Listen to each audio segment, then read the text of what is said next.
혹시 후속작 떡밥이라고 하는 말을 들어보셨는지요? 후속작 떡밥, 속편 떡밥 혹은 sequel bait라고 하는 단어인데요. 그 뒤에 또 다른 이야기가 이어지는 기대심을 갖게 하는 장면이 그 sequel bait예요. 후속작 떡밥이라고 부른다고 합니다. 예를 들면 이제 영화에서 저런 게 있잖아요. 제가 이제 터미네이터, 여러분 이제 너무 오래된 영화라서 잘 기억이 안 나시겠지만 그 아놀드 스왈츠네거가 나오는 그 터미네이터가 시리즈가 아마 6번까지 갔을 거예요. 그런데 어쨌든 그 뭐 로봇 같이 생긴 그 소위 원수죠. 그 원수를 이제 막판에다가 무찔러요. 그래가지고 진짜 완전 박살을 내고, 야, 드디어 통쾌하게 원수를 무찔렀구나 하고 이제 영화가 끝나면 자막이 올라가잖아요. 그 자막이 다 올라서 이제 끝났구나, 통쾌하다, 권선징악, 야, 드디어. 그런데 그 끝나기 전에 그 완전히 박살 냈다고 생각하는 그 원수의 손가락이 꿈찔해요. 이게 무슨 말이죠? 다시 살아난다는 거예요. 그러니까 속편이 있다는 것이죠. 그런 거 이렇게 손가락이 싹 움직이면서 죽었는 줄 알았는데 살았나? 그러면서 영화가 끝나면서 다음 속편을 기대하는 떡밥, 그런 이제 sequel bait 이런 테크니컬 텀을 쓴다고 그러더라고요. 제가 왜 이 말씀을 하냐면 오늘 본문이 그 떡밥이 보여요. 그 오늘 본문 말씀에 보니까 이렇게 돼 있어요. 그의 머리털이 밀린 후에 다시 자라기 시작하니라. 삼손이 어떻게 지난 장면에 끝났어요? 그 들릴라에게 속아가지고 결국은 머리가 밀리고 잡혀가서 두 눈이 뽑히고 감옥에 들어갑니다. 끝난 인생이에요. 결국은 지 잘난 줄 알고 살다가 여자에게 넘어가고 두 눈이 뽑히죠. 자기 소견에, 자기 눈에 오른 대로 행했던 그 시대를 대표하는 사사가 돼버려가지고 결국 그 눈이 뽑히고 감옥에 들어갑니다. 이걸로 the end, 끝나야 되잖아요. 자막이 올라갔어요. 그래, 하나님을 배신하고 자기가 나실인지도 모르고 자기가 이 크리스찬인지도 모르고 하나님 앞에 한 약속도 그렇게 어기고 말이죠. 자기 소견에 오른 대로 떠들다가 결국은 끝나버리는 인생. 그리고 자막이 끝나면 되는데 이상하게 떡밥이 나오는데 그게 뭐예요? 머리털이 다시 나기 시작하는 거예요. 끝나지 않았다는 거예요. 삼손의 이야기가 끝나지 않았다는 것이죠. 우리는 삼손의 이야기가 여기서 끝나야 맞습니다. 우리들의 상식과 우리들이 가지고 있는 기본 틀, 우리들이 가지고 있는 인간적인 기준을 생각하면 삼손은 여기서 끝나는 게 맞습니다. 그래, 하나님을 버리고 하나님을 배신하고 자기가 나신인지 모르고 하나님 앞에 언약한 약속대로 행하지 못하고 자기 멋대로 자기 쾌락이나 쫓아가고 자기 옳은 대로 행했던 그의 최후는 이렇게 두 눈이 뽑히고 감옥에 갇히는 것으로 끝! 그러면 우리도 얼마나 교훈하기 좋을까요? 여러분, 이렇게 살면 안 됩니다 하고 얘기하면 딱 좋겠어요. 그런데 왜 그의 머리털이 다시 나는 희한한 이 떡밥이 눈에 보일까요? 어떤 분이 이제 막 힘드니까, 목사님, 난감한, 진짜 발등에 불이 떨어진 그런 위기일발의 그런 상황 속에서 어떻게 할까요? 그래서 제가 항상 하는 대로, 그러면 성도님 다음 일주일 동안 우리 새벽기도 합시다. 새벽기도 나오세요. 제가 같이 기도해 드릴게요. 그럴 때 이렇게 반응하는 분을 들었어요. 아이, 목사님, 제가 새벽기도 나오면 벼룩도 낯짝이 있지, 기도도 안 하다가 내가 문제 생겼다고 새벽기도 나와가지고 하나님 앞에 도와주세요 그러면은 하나님이 안 들어주실 것 같다는 거예요. 어떻게 생각하세요? 이 생각을 이해가 돼요? 전혀 이해가 안 되세요? 이해가 되죠? 맞아요. 우리의 이 조건이 뭐냐면 적어도 하나님의 응답을 받으려면 내가 쌓아놓은 공력이 있어야 된다고 생각해요. 내가 어떻게 보면 제대로 해놓은 게 있어야 하나님 앞에 가서 비빌 언덕이라도 있지. 이게 우리가 다 공유하고 있는 것이거든요. 삼손의 입장에서 생각해 볼 때, 아니, 뭘 해놓은 게 있어야죠. 들성나무는 떡잎부터 알아본다고 그러는데 떡잎이 노랬잖아요. 떡잎이 누랬어요. 나실인에 서야 정말 콧방귀도 안 꼈어요. 무슨 하나님 앞에 한 약속을 지키냐? 내가 이렇게 힘이 있는데, 내 힘으로 살았다는 거죠. 내 힘으로 안 된 게 없는 거예요.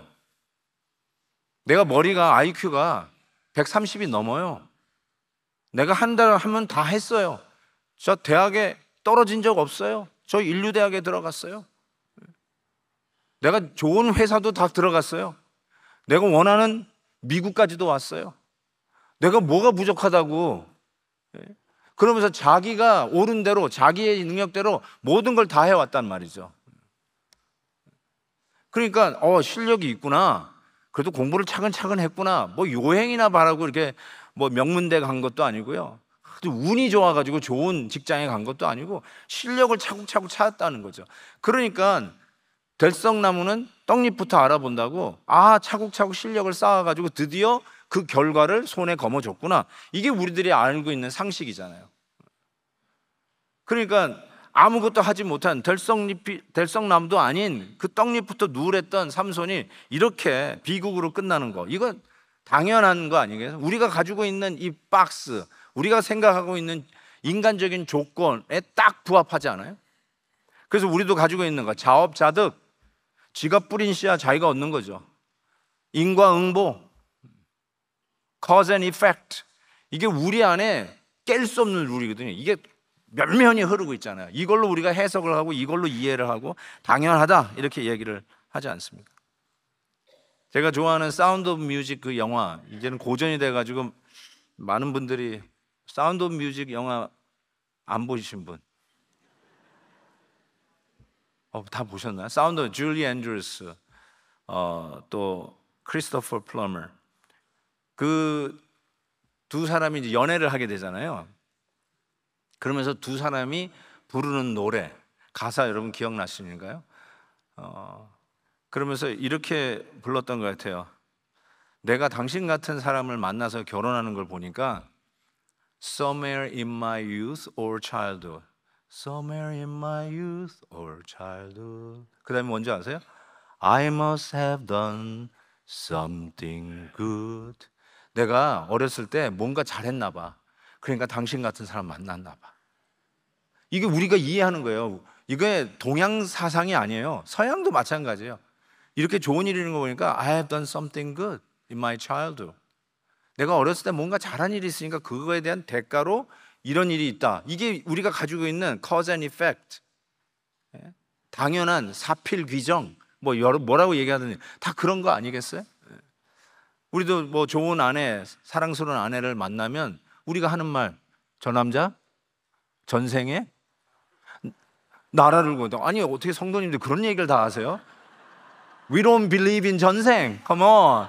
이 전부 다 이게 불교 신자들이 앉아가지고 내가 전생에 나라를 구했나 봐. 당신을 만난 거. 우리가 이런 게 있어요. 이게 동서고금을 막론하고요. 우리들이 가지고 있는 이 프레임, 조건, 박스, 이게 뭐예요? Cause and effect. 삼손, 야, 너 당연히 당할 거 당했어. 그리고 거기서 끝나고 자막이 올라가고 The End 하고 영화가 끝나면 좋겠는데 머리가 잘하는 걸로 이게 시작이 되잖아요. 이게 뭐지? Story is not ended here. 여기서 끝난 게 아니란 말이에요. 그러면서 드디어 우리의 인간의 조건이라고 하는 박스 안에서 하나님이 나오는 모습이 등장하는 거예요. 그게 오늘 이야기라는 것이죠. 저는 이 삼손이 드디어 비참하게 그의 인생의 마무리를 하는 것을 보면서 삼손이 누구예요? 사사잖아요. 자기 소견에 오른 대로 행하는 영적 어두움 시대의 사사. 그래서 이 영적 어두움 시대에 우리들이 어떻게 이 시대의 사사로서 살아가야 되는가, 이 시대의 교회가 어때야 되는가, 그거를 우리가 보기 위해서 이 말씀을 보는 거 아니겠어요? 그러니까 속이 상해요. 왜냐하면 이게 우리의 모습인가? 이게 교회의 현재의 모습인가? 라고 생각하니까 막 좀 우라가 치밀어 오르기도 하고요. 진짜 속상하더라고요. 마치 세상에 지적을 받고 정죄를 받고 있는 교회 모습 같아서 막 속이 상해요. 아니나 다를까 오늘 말씀 보니까 이 블레셋 방백들이요, 삼손을 끄집어내가지고 놀이개과 같이 야 너희들 너 우리 웃겨봐 하고 재롱을 피우라고 합니다. 감옥에 갇혀가지고 지금 삼손이 뭐 하냐면 맷돌 돌리고 있어요. 사람만한 맷돌 있잖아요. 그 맷돌이 여러분 이렇게 녹두 가는 맷돌이 아니라 그 그 팔레스타인 지역에 있는 올리브 나무 그 열매를 짜가지고 그 올리브 기름을 빼는 그 엄청난 그 맷돌을, 이 축이 있잖아요. 그 축을 어처구니라고 하죠. 그 어처구니 축, 그래서 우리가 말도 안 되는 걸 어처구니가 없다 그러는데, 그 어처구니 축을 되게 노새나 당나귀가 돌립니다. 그러면서 이 올리브 열매의 기름을 짜는데, 그거를 삼손이 하고 있는 거예요. 감옥 안에서 그걸 돌리면서 기름을 짜고 있는 이 신세를 보면서 이 블레셋 방백들, 그러니까 이 블레셋의 정치계의 그 가장 중요한 사람들, 캐비넷 멤버들, 뭐 상원의원, 하원의원, 그런 사람들이라고 합시다. 뭐 유지들, 이런 사람들이 3천여 명 모여가지고 말이죠, 뭐라고 막 노래를 부르기 시작하면, 우리의 신 다곤이 우리의 손에 저 이스라엘의 신을 믿고 있는 저 삼손을 우리 손에 넘겨주었다. 여기가 우리의 땅이고 우리의 많은 사람들이, 우리의 신이 우리를 위하여 이 승리를 안겨다 주었다 하면서, 계속 읽어보세요. 이분들이 우리는 하면서 삼손을 조롱하고, 삼손이 속한 이스라엘에 믿는 하나님을 조롱하면서, 우리의 신 다곤이 저 삼손을 우리의 손에 넘겼다 하면서 막 노래를 부르고 야단 법석을 하고 그 삼손을 놀이개감으로 앞에서 재롱이나 피우라고 하는데, 너무너무나 속이 상합니다. 어떻게 하나님을 다곤하고 비교를 합니까? 자존심이 상해서 못 견디겠어요. 어떻게 우리의 전능하신 우주 만물을 창조하시고 오늘도 지구의 역사, 이 세상의 역사를 이끌어 가시는 그 하나님을 어떤 한낱 무당하고 비교할 수 있겠습니까?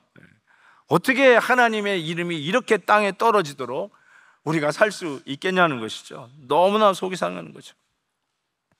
이러는 가운데 삼손이 눈이 뽑혔으니까 길을 인도해주는 소년이 옆에 붙였나 봐요. 25절에 그들의 마음이 즐거울 때 이르되 삼손이 불러다가 우리를 위하여 제주를 부르게 하자 하고 삼손을 불러내매 삼손이 그를 위하여 제주를 부르니라. 그들이 삼손을 두 기둥 사이에 세웠다, 이렇게 얘기했는데 26절 보니까 삼손이 자기 손에 붙든 소년에게 이르되 나에게 이 집을 버틴 기둥을 찾아 그것을 의지하게 하라, 이렇게 얘기합니다. 그래서 이 기둥을 찾았는데 거기에 남녀가 가득한데 이 방백들도 다들 모였는데 한 3,000명가량이 그곳에 모였다라고 이렇게 적고 있습니다. 자, 이 한 손, 두 손 이렇게 묶여 있다는 것이잖아요. 이걸 어떻게 했는지 잘 모르겠는데 여기서 삼손이요, 너무 속상하잖아요. 자꾸 교회가 욕먹는 것 같아서 속상한 것처럼. 지금 나라가 위기죠. 여러분 기도해 주세요. 뭐 우리나라는 무슨 대통령이 뭐 되기만 하면 다 탄핵을 당하나 봐요.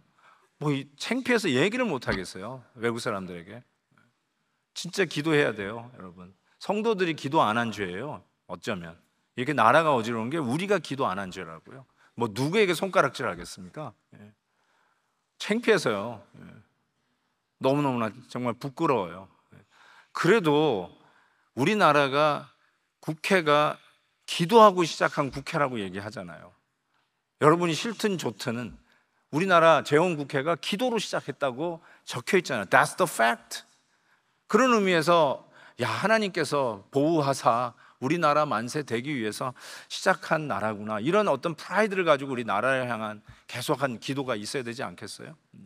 그런데 이렇게 돼버리고 나니까 이게 도대체 누구를 블레임할 것도 아니고요, 정말 우리가 기도를 열심히 해야 된다는 생각이 듭니다. 자, 어쩌면 삼손이 딱 그 상황이에요. 놀림받고 있는 그런 상황인데 삼손이 여기에서 기도를 시작해요. 삼손이 기도한 게 딱 두 군데 있다고 그랬잖아요.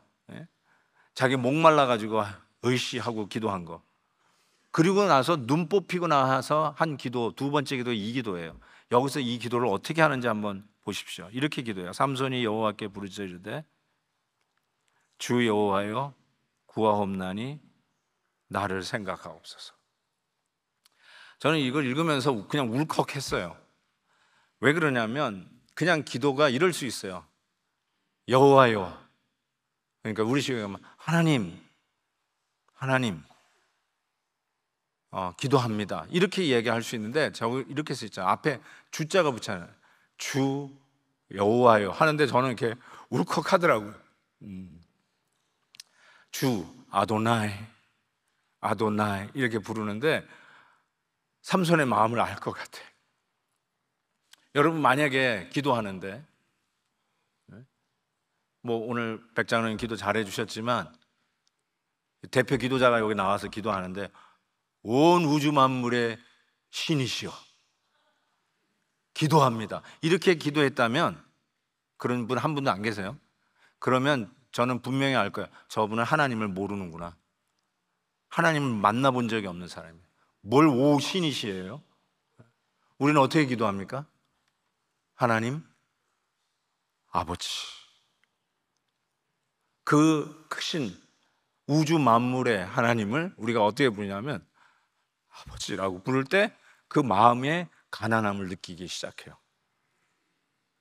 저는 여기서 삼손이 드디어 그 하나님을 아도나이라고 부르는데 눈물이 훅 빠지는 거 있죠. 삼손이 드디어 마음이 가난해졌구나, 겸손해졌구나.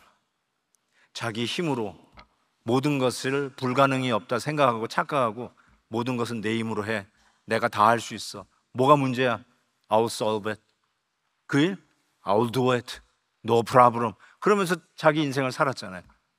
그러다가 결국 눈이 빠지고 감옥 속에서 기름이나 짜고 있는 이 신세 타령을 하고 할 수밖에 없는 이 삼손이 이제는 사람들 앞에서 조롱거리, 엔터테이너, 이런 데 엔터테이너가 어디 있어요? 사람들이 이렇게 잔인해요.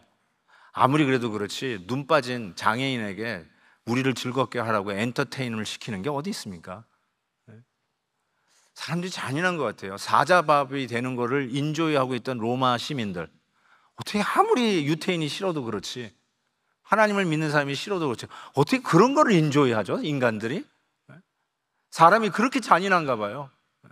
멀쩡하게 예수 믿는다고 하면서도 결정적인 순간 보면 잔인해. 내가 그런 걸 너무 많이 느껴요.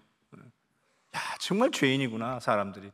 이런 걸 이렇게 보고 있는데 여기서 그냥 영화가 끝났으면 좋겠다 하는 순간이 바로 이 순간이에요. 그런데 하나님이 은혜의 떡밥을 던지세요. 끝나지 않았다고 그러는데 뭐가 안 끝났나 봤더니 삼손이 드디어 겸손한 기도를 드려요. 다시 보세요. 28절. 주 여호와여 구하옵나니 Remember me, 나를 생각하옵소서. 나를 생각하옵소서가 무슨 뜻일까요? 하나님이 나를 잊을 수 있었다는 거 아니에요. 삼손의 힘이 없어진 거는 머리가 밀린 건 아니에요. 뭐예요? The Lord left him. 하나님이 여러분 떠날 수 있어요. 여러분 교회 다닌다고 하나님이 함께 늘 한다고 착각하지 마세요. 하나님이 여러분 떠날 수 있어요. 그 워닝을 우리가 지난번 받았잖아요. The Lord left him. 그러니까 하나님이 Lord forgot you. 여러분을 잊어버렸다는 거예요. 잊어버려도 상관없어요. 하나님이 여러분 생각할 필요가 없어요. 은혜를 모르고 배은망덕한 인생을 살고 있는 삼손, 하나님의 입장에서 이런 표현이 가능한지 모르지만 버릴 수 있잖아요. The Lord left him. 버릴 수 있잖아요. 야, 내가 사람이 없어서 너를 붙들고 있냐? 내가 능력이 없어서 네 힘이 아쉬워가지고 너를 붙들고 있느냐? 내가 헌신하는 사람이 없어서, 주를 위해서 일하겠다고 발란티어가 없어서 너를 붙들고 있는 줄 아느냐? 끊임없이 은혜를 망각하고 있는 삼손. 하나님 버릴 수 있고 잊어버릴 수 있잖아요. 그 상황에서 삼손이 이렇게 기도하는 거야. The Lord, Adonai, remember me. 나를 기억해 달라요. 잊지 말아 달라요. 이게 하나님이 은혜의 떡밥을 보여주시는 하나의 장면이에요. 겸손한 기도가 다시 은혜를 우리의 삶 속에 진행시키는 출발점이라는 거예요. 겸손한 기도 드리세요. Lord, remember me. 하나님이 저를 잊었어도 할 말 없는 죄인입니다. 하나님이 저를 버렸어도 저는 항의할 수 없는 죄인입니다. 그렇지만 아도나이 제호바, remember me. 느껴지세요? 그 기도를 드리고 있잖아요. 그리고 저는 히브리서 기자에게 다시 주목할 수밖에 없었어요. 히브리서가 11장에 믿음의 거장들을 열거한 장이잖아요. 믿음의 영웅들을 쭉 적었는데 거기에 삼손이 들어가 있어요. 아무것도 없고 하나님이 잊어버려도 별 볼 일 없는 그 사람을 우리가 믿음의 전당이라고 부르는 히브리서 11장에 그의 이름이 들어가서 Remember him. 후손들에게, 우리 믿음의 후손들에게 삼손 기억하라고 적어놨었어요. 거기 보니까 이렇게 돼 있어요. 내가 무슨 말을 더하리요? 기드온, 바락, 삼손, 입다. 전부 사사들이에요. 거기에 삼손을 이야기했어요. 그러면서 시간이 부족하다, 이걸 다 얘기하려면 하면서 그들의 일을 이렇게 뭉뚱그려서 지금 얘기를 하고 있는데, 그들은 믿음으로 나라들을 이기기도 하며 의를 행하기도 하며 약속을 받기도 하며 사자들의 입을 막기도 하며. 사자들의 입을 막았다? 뭐 다니엘도 되고요, 당연히 사자를 양 찢듯이 찢어버렸던 삼손도 이야기할 수 있겠죠. 그러면서 이렇게 얘기해요. 불의 세력을 멸하기도 하며 칼날을 피하기도 하며, 그 다음에 요거요, 연약한 가운데서 강하게 되기도 하며. 이게 누구냐 말이죠. 저는 이게 삼손이라고 생각하고, 히브리서 기자가 삼손을 히브리서 11장에 박아 놓는데 결정적인 역할을 한 게 바로 삼손이 그렇게 나귀 뼈 하나로 1000명을 때려잡았을 때 그걸 가지고 넣은 게 아니라 아도나이 제호바 remember me. 자기의 이제 모습을 찾은 거예요. 내가 어떤 자인 거를 확인하는 연약한 가난한 기도를 드렸던 바로 그 삼손, 거기서 픽업해서 그 연약한 가운데 강하게 쓰시는 이 하나님의 은혜를 적어 놓고 있다는 것이죠. 어떻게 하나님이 이 삼손을 쓰는가 봤더니요, 뭐라고 기도하는지 아세요? 하나님이여 구하옵나니 이번만 나를 강하게 하사. Strengthen me just once more. 나를 강하게 해달래요. 우리도 이런 기도 드릴 때 있잖아요. 하나님 이번만 은혜를 베풀어 주세요. 이 말은 우리가 뭐 한 번만 봐주세요 이런 게 아니라 그거하고 좀 질이 달라요. 한 번만 봐주세요, 잘할게요 이러잖아요 우리는. 근데 이거는 이번만 은혜를 베풀어 달라고, 그러면 앞으로 힘을 잘 써가지고 좋은 사사가 될게요, 그게 아니에요. 뭐라고 기도하냐면요, 이번만 힘 주세요. 블레셋과 함께 죽기를 원합니다 하고 30절에 얘기하고 있어요. 블레셋과 함께 죽기를 원합니다. 와, 저는 이걸 보면서요 이런 거잖아요. 우리는 하나님 살려만 주세요. 그러면 나 신학교 가서 주의 종 될게요. 하나님 이번에 은혜만 베풀어 주세요. 그러면 제가 주의 일들을 위해서 후하게 드리는 손이 될게요. 우리 되게 이렇게 기도하잖아요. 근데 삼손은 이렇게 기도해요. 하나님 이번만 은혜를 베풀어 주시면 블레셋과 같이 죽겠습니다. 기도가 달라요. 이게 바로 믿음의 기도라고 할 수 있어요. 왜 히브리서 기자가 삼손을 히브리서 11장에 넣었는지 드디어 이해가 되기 시작했어요. 아, 마지막의 기도가 같이 죽겠대요. 같이 죽겠대요. 삼손은 원래부터 끝까지 나실인으로서 살아야 되겠다라고 예언을 했어요. 그래서 13장 5절에 보면 블레셋 삼손에서 이스라엘 구원하기를 시작하니라. 그의 인생은 끝까지 나신으로 하나님이 받으시겠다고 예언이 되어 있었어요. 그런데 이게 살아가는 거 보니까 이 엉망인데 결국 이 마지막에 한 번만 은혜를 베풀어 주세요. 그럼 앞으로 잘 살고 힘을 잘 쓰겠습니다 아니라 블레셋과 함께 죽겠습니다 이렇게 얘기했어요. 그런데 그 죽겠다고 했는데 한번 읽어볼까요? 29절. 삼손이 집에 버틴 두 기둥 가운데 하나는 왼손으로 하나는 오른손으로 딱 껴안았다는 거죠. 붙들었다는 거죠. 삼손이 이르되 블레셋 사람과 함께 죽기를 원하노라 하고 힘을 다하여 몸을 굽히매 으아! 괴성을 질렀겠죠. 그 집이, 이 기둥이 무너지면서 지붕이 전부 다 내려앉더니 그 안에 있었던 모든 방백들과 백성에게 덮치니 삼손이 죽일 때에 죽인 자가 살았을 때의 죽인 자보다 더욱 많았다. 살아있을 때의 죽인 자보다, 즉 이스라엘을 구원하기 위해서 그가 공을 세운 수보다 죽을 때 훨씬 더 큰 공을 세우고 이스라엘을 구원해내는 사사가 되었다. 이렇게 그의 인생이 마감이 됩니다.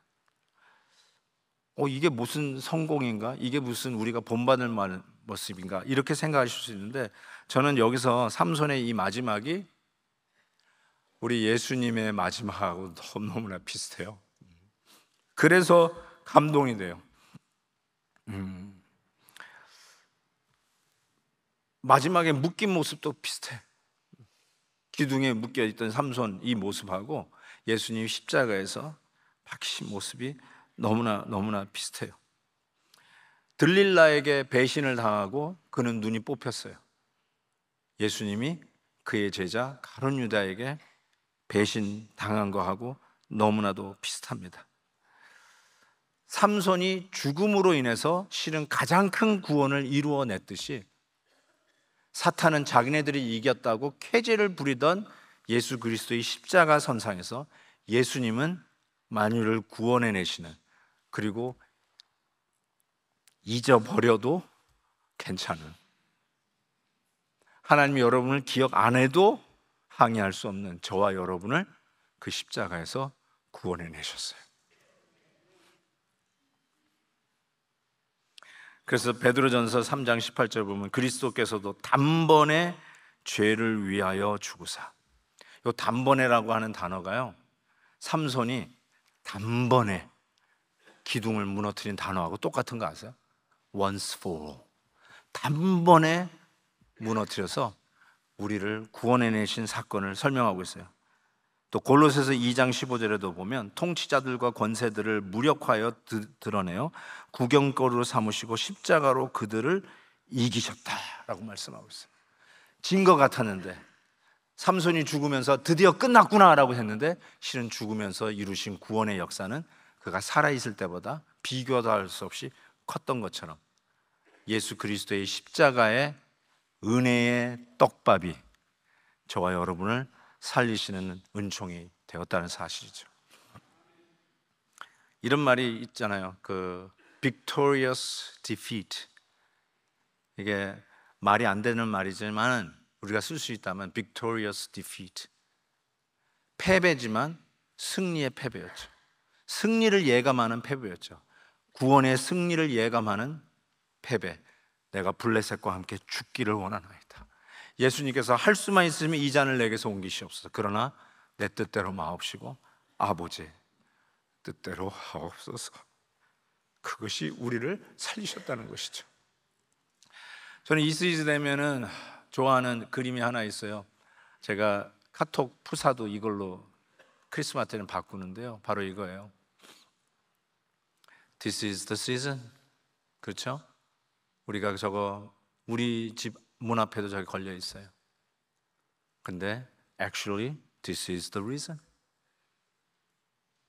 우리가 이 크리스마스를 의미 있게 따뜻하게 사랑으로 보낼 수 있는 이유가 뭘까요?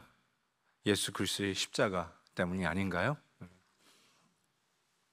저는 이렇게 땡스기빙이 끝나면 제 라디오에서 캐롤만 나오는 그 스테이션이 있어요. 그래서 크리스마스 캐롤만 나오는 스테이션을 바꿔버려요. 그래서 계속 듣고 다녀요. 난 캐롤이 좋아요. 이 연말의 분위기가 좋아요. 저는 너무너무나 좋아요. 징글벨 징글벨 사일렌트 날 홀리 날 너무너무 좋아요. 혹시 자꾸 제가 이제 나이가 드는 것 같아가지고 죄송한데요, 빙 크로스비 아시나요? 모르실 것 같아서. 빙 크로스비의 It's beginning to look like Christmas. 저 이 노래 너무 좋아하거든요. 불러볼까요? It's beginning to look like Christmas everywhere you go. 오, 아시네요. 근데 그 노래가요, 내용이 그런 거잖아요. 그냥 부르기만 좋은 게 아니라 내용이 이렇게 사무치는 게, 연말을 떠오르는 어디를 봐도 다 크리스마스야. 어느 동네에 갔더니 그 동네는 서로 경쟁하듯이 이렇게 추리를 크리스마스 데코레이션을 해놨더라고요. 누구 집이 제일 잘 해놨나 진짜 경쟁하는가 봐요. 와, 진짜 it looks like a Christmas. 여기 뭐 패션 아일랜드를 가도 그렇고, 여기 뭐 이 백화점들을 가도 그렇고, 야, everywhere look like Christmas. 그런데 이제 그 노래의 마지막에 저는 더 마음에 와닿는, prettiest, 가장 예쁜 크리스마스는 is on your front door. 그걸로 노래가 끝나죠. 진짜 크리스마스는 on your front door. 그게 쿵 치는 것 같아요. 진짜 크리스마스는 당신의 현관문이래요. 현관문이 뭘까?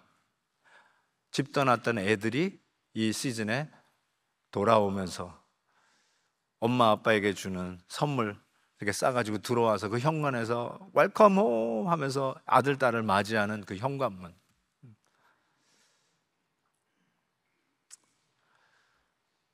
평소에 잘 돌아보지 못했는데 이 시즌에 참 고마운 사람이 생각나가지고 그 사람들에게 크리스마스 카드라도 하나 보내야지 하면서 사랑스러운 카드를 적어서 우체통에 넣기 위해서 나가는 그 현관문. 늘 하나님이 주시는 은혜를 생각하면서 살았는데 갑자기 떠오르는 사람이 있어가지고, 우리 부모님도 생각이 나고 지금도 병원에 있는 연로하신 우리 부모님 생각나가지고 찾아가야지. 그래가지고 바리바리 엄마가 해준 식혜 이렇게 해가지고 들고 가는 현관문. 오래 못 봤던 친구를 초대해서, 야, 너 혼자 있는데 이 명절 같이 보내자 해서 초대해서 맞이하고 있는 바로 그 현관문. 하나님의 사랑과 용서와 세워줌과 고마움이 넘치는 바로 그 현관문. 그 현관문이야말로 진짜 크리스마스 같지 않냐라고 하는 이 노래가 너무너무 좋은 거예요. 사랑하는 성도 여러분, 우리는 절망 가운데 있었지만 우리가 오늘 여기에 있는 이유는 예수 그리스도의 은혜의 떡밥, 십자가가 우리에게 있기 때문에 오늘 우리가 이 시즌이 있는 거 아니겠어요? 그냥 화려한 백화점의 데코레이션보다, 그래서 그 데코레이션 앞에서 사진 찍고 카톡에 푸사 올리기보다 우리 집 현관문, 사랑으로 잊어졌던 고마운 분들, 우리 부모님들, 집에 돌아오는 우리 자녀들, 그걸 생각하면서 정말로 이 크리스마스는 하나님이 주신 은혜의 떡밥, 그 은혜를 기억하며 나누는 계절이 되었으면 좋겠습니다. 아멘.